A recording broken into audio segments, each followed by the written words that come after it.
Alhamdulillahirabbil alamin wa bihi nasta'in ala umuri dunya waddin.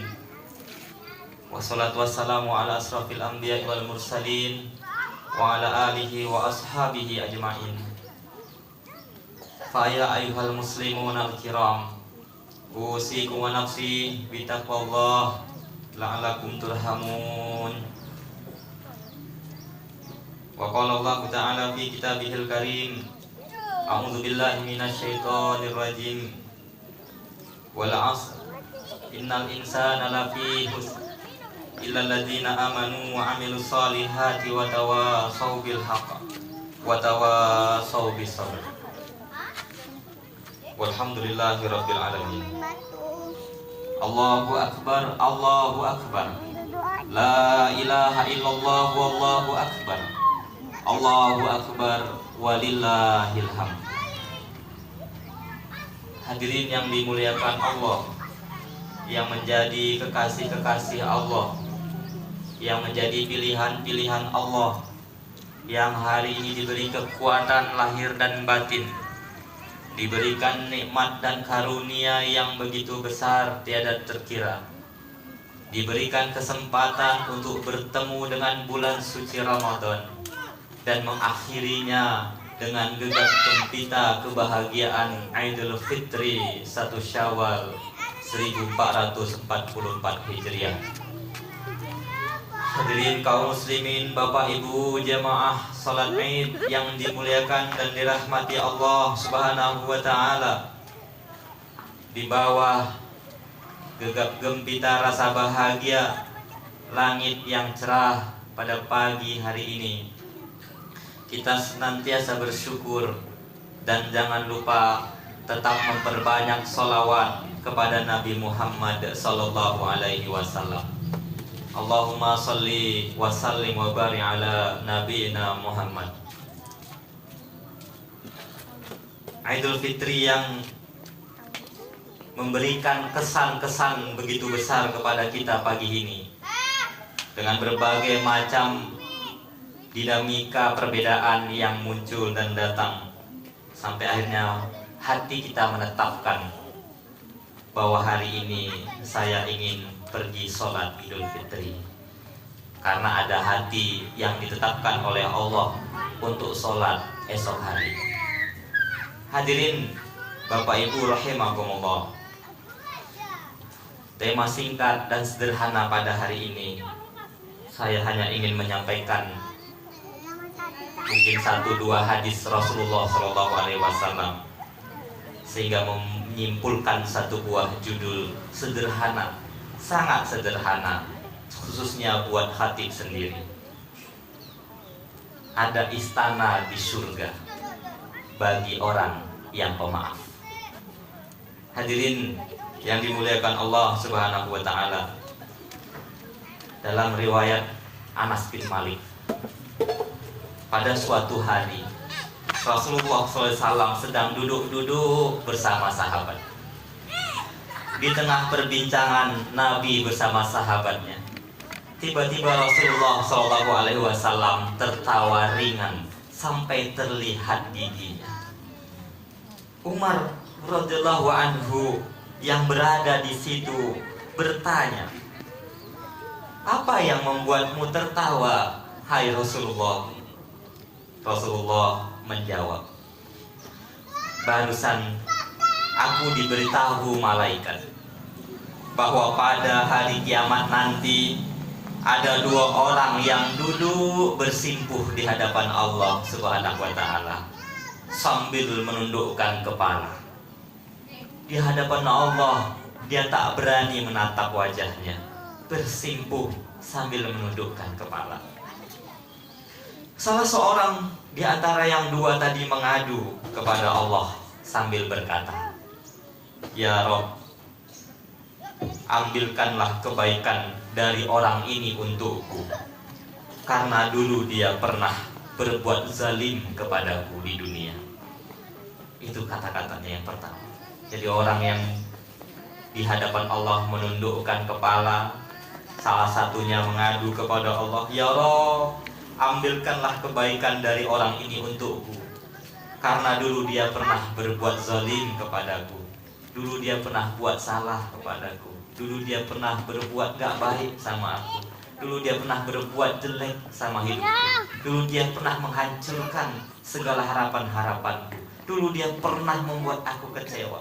Atau apapun yang membuat hati terasa sedih, gundah gulana, kalau penuh dengan sesak di dalam dada. Allah kemudian berfirman, bagaimana mungkin aku mengambil kebaikan saudaramu ini karena tidak ada kebaikan di dalam dirinya, kata Allah. Bagaimana mungkin aku akan mengambil kebaikan saudaramu ini untukmu karena gak ada kebaikan di dalam dirinya, kata Allah Subhanahu wa ta'ala. Orang itu pun berkata, ya Rob, kalau begitu biarlah dosa-dosaku ini dipikul olehnya. Ya Rob, biarlah dosa-dosaku ini dia yang pikul. Karena udah jahat kali dia ya Allah waktu di dunia. Karena udah gak baik kali dia ya Allah waktu di dunia. Nyesek aja dadaku ya Allah dibuatnya. Gak enak aja ya Allah. Zalim kali dia nih ya Allah. Kasihlah dosa-dosaku ini sama dia ya Allah. Biar dia yang pikul. Saat itu ketika sampai di situ malaikat nyampaikan sama Nabi. Tiba-tiba mata Rasulullah berkaca-kaca. Mata Nabi berkaca-kaca. Rasulullah tidak mampu menahan tetesan air matanya.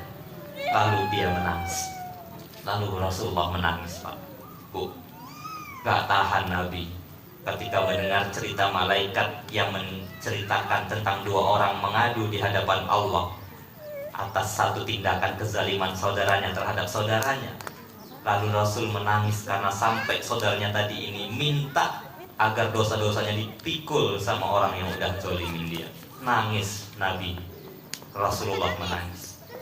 Lalu beliau bersabda, hari itu adalah hari yang begitu mencekam. Nanti di sana Pak Bu akan begitu mencekam. Kalau sekarang ini enak, puasa paling panas-panas dikit, itu juga kita banyak ngeluhnya, banyak nggak tahannya. Ini mah enak, sholat Idul Fitri kagak ada matahari yang terbit bersinar, adem. Hampir kagak ada di dunia ini yang begitu mencekam. Atau semencekam saudara-saudara kita di Palestina, atau semencekam kawan-kawan dan saudara-saudara kita di Libya, Lebanon, Syria, Suriah, dan beberapa negeri lainnya. Tak begitu mencekam. Tapi ini pun kadang-kadang tak tahan kita hidup dengan kecamuk persoalan yang datang dalam hidup kita. Tapi di sana nanti ibu-ibu, bapak-bapak, hari itu akan sangat mencekam. Akan ada banyak perumpamaan-perumpamaan, permisalan yang telah Allah gambarkan. Nanti orang-orang akan bersimpuh-simpuh dan pada meminta haknya masing-masing. Lalu di mana setiap manusia ingin agar orang lain mau memikul dosa-dosanya. Itu yang akan terjadi nanti. Ya Allah, ketemu sama Pak Dharma. Pak Dharma mau nggak mikul dosa saya?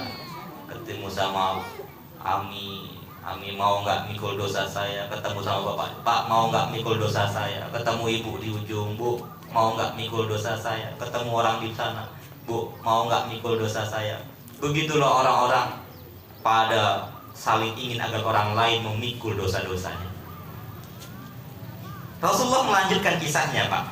Lalu Allah berkata kepada orang yang mengadu tadi. Jadi begitu siap dia mengadu, kepengen supaya semua dosanya dipikul sama orang yang menzaliminya. Lalu Allah Subhanahu wa ta'ala berkata sama orang yang mengadu tadi, sekarang angkat kepalamu, kata Allah. Orang itu mengangkat kepalanya. Selesai kepalanya diangkat, lalu ia berkata, ya Rabb, aku melihat di depanku ada istana-istana yang begitu megah, terbuat dari emas, dengan puri dan singgasananya yang terbuat dari emas dan terbuat dari perak bertahtakan intan berlian. Istana-istana itu untuk nabi yang mana ya Allah? Istana-istana itu untuk rasul yang mana ya Allah? Istana-istana itu untuk syuhada yang mana ya Allah? Istana-istana itu untuk para siddiqin yang mana ya Allah? Lalu Allah mengatakan, istana itu diberikan kepada orang yang mampu membayar harganya. akan dikasihlah istana itu kepada orang yang mampu membayar harganya. Terus orang itu berkata, siapakah yang mampu membayar harganya ya Allah? Siapa yang mampu membayar harganya? Allah berfirman, engkau pun mampu membayarnya. Engkau pun mampu membayar harganya. Orang itu terheran-heran sambil berkata, dengan cara apa aku membayarnya ya Allah? Dengan cara apa aku membayarnya? Allah berfirman, caranya engkau maafkan saudaramu yang duduk di sebelahmu, yang kau adukan kezolimannya kepadaku. Kau maafkan orang yang duduk di sebelahmu, yang telah kau mintakan, kau adukan kezalimannya kepadaku. Maafkan dia, kata Allah Subhanahu wa ta'ala. Lalu orang itu berkata, ya Rabb, kini aku memaafkannya. Allah pun berfirman, kalau begitu gandeng tangan saudaramu itu dan ajak dia masuk ke surga bersamamu. Gandeng tangan saudaramu itu dan ajak dia masuk ke surga bersamamu, untuk masuk ke istana-istana yang megah itu. Hadirin sekalian, setelah menceritakan kisah itu, Rasulullah SAW berkata, ittaqillah, bertakwalah kalian kepada Allah, dan hendaknya kalian saling berdamai dan memaafkan. Sesungguhnya Allah mendamaikan persoalan yang terjadi di antara kaum muslimin. Hadirin yang dimuliakan Allah, Allahu Akbar, Allahu Akbar. La ilaha illallah, wallahu akbar, Allahu akbar, walillahil hamd. Ibu bapak, sebelum mata menutup, tertutup untuk selama-lamanya, dan kita belum sempat memaafkan orang lain, sebelum nafas tak lagi mampu berdetak jantung kita, dan kita belum memaafkan kesalahan orang lain, atau kita belum meminta maaf kepada orang lain, hari inilah Ramadan sudah berlalu, 29 hari sudah kita lewati. Ada yang menghatamkan Al-Quran, ada yang tak sempat, ada yang bersedekah sebaik-baik sedekah, ada yang masih menahan-nahan, ada yang membaca Quran, ada yang masih tertutup mushaf-mushafnya. Ada orang-orang yang telah beriktikaf, tapi masih banyak yang tidur nyenyak di dalam rumahnya. Hadirin yang dimuliakan Allah, sebelum semuanya berakhir, hari inilah hari yang suci, hari yang bersih, hari yang fitri. Mana suami yang pernah menyakiti Anda? Mana istri yang kata Anda gak sempurna itu? Mana anak yang selalu mengecewakan perasaan Anda? Mana menantu yang kadang-kadang membuat Anda jenah? Mana mertua yang kau bilang cerewet itu? Mana tetangga yang hari-hari menyakiti perasaan? Mana saudara, kawan kerja yang tidak pernah ngerti akan kehidupan? Maafkanlah sebelum nanti berhadap-hadapan di hadapan Allah Subhanahu wa ta'ala, lalu satu sama lain mengatakan, pikulah dosaku, aku minta amalmu, pikulah dosaku, aku minta amalmu. Bapak Ibu rahimakumullah, disinilah tempatnya, di dunia yang sementara, di dunia yang singkat, di dunia yang sebentar. Waktunya memang sebentar, tapi mengantarkan kebahagiaan. Di alam kubur yang sangat panjang waktunya, mengantarkan kebahagiaan. Di alam barzakh yang tak terkira panjangnya waktunya. Bukankah nenek moyang kita sampai sekarang masih di alam kubur, dan mereka berhimpit tanah bersama dengan amal-amalnya dahulu. Sekarang mereka sedang mengharap doa-doa dari bapak dan ibu. Mereka sekarang lagi ngarep-ngarep, menunggu-nunggu, mana doa keturunanku, mana doa anak cucuku, mana doa orang-orang yang sudah aku lahirkan atau aku didik dulu waktu di dunia. Puluhan, ratusan tahun. Bahkan Nabi kita dan para syuhada, para nabi-nabi al-anbiya, mereka masih di dalam kubur untuk menanti hari berbangkit.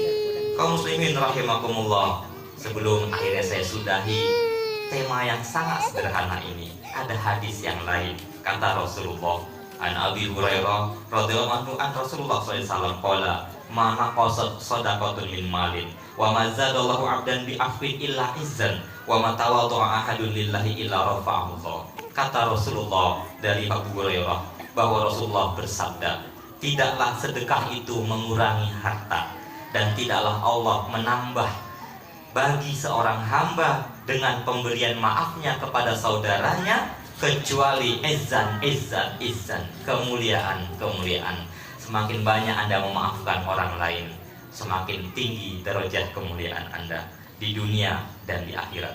Serta tidaklah seseorang merendahkan diri karena Allah kecuali dia akan meninggikan derajatnya, atau tawadu yang ketiga. Yang pertama orang yang sedekah, yang kedua orang yang memaafkan, ketiga orang yang rendah hati atau tawadhu. Rendah diri kepada Allah, rendah hati kepada sesama manusia. Hadirin yang dimuliakan Allah, Rasul pun mengatakan afdalul iman as-sabru was-samahah, bahwa seafdol-afdolnya iman adalah kesabaran dan rasa maaf. Sebaik-baiknya iman, sefadilah-fadilahnya iman, setinggi-tingginya iman seorang mukmin adalah as-sabru was-samahah, sabar dan memaafkan. Hadirin yang dimuliakan Allah, kata Rasulullah dalam hadis At-Tabrani, ismahu yusmahu lakum, maafkanlah orang lain, Allah akan memaafkan kesalahanmu. Orang yang paling penyantun di antara kalian, kata Rasulullah dalam hadis Al-Ansari, adalah orang yang bersedia memberi maaf walaupun dia sanggup membalas kejahatan orang itu. Hadirin kaum muslimin rahimakumullah, inilah khutbah singkat dan sederhana yang dapat khatib sampaikan. Pelajaran buat diri khatib sendiri dan keluarga serta kita semua yang hadir. Mudah-mudahan kita menjadi hamba Allah yang lembut hatinya, senantiasa memaafkan orang lain, karena orang yang suka memaafkan itu dipampangkan istana-istana yang begitu megah, sampai terkagum dan tertakjub-takjub seorang hamba di hadapan Allah hanya gara-gara digambarkan istana-istana di hadapan wajahnya, dia langsung memaafkan. Apa kita menunggu di pengadilan Allah? Kita harus menerima, saling memaafkan. Disinilah tempatnya.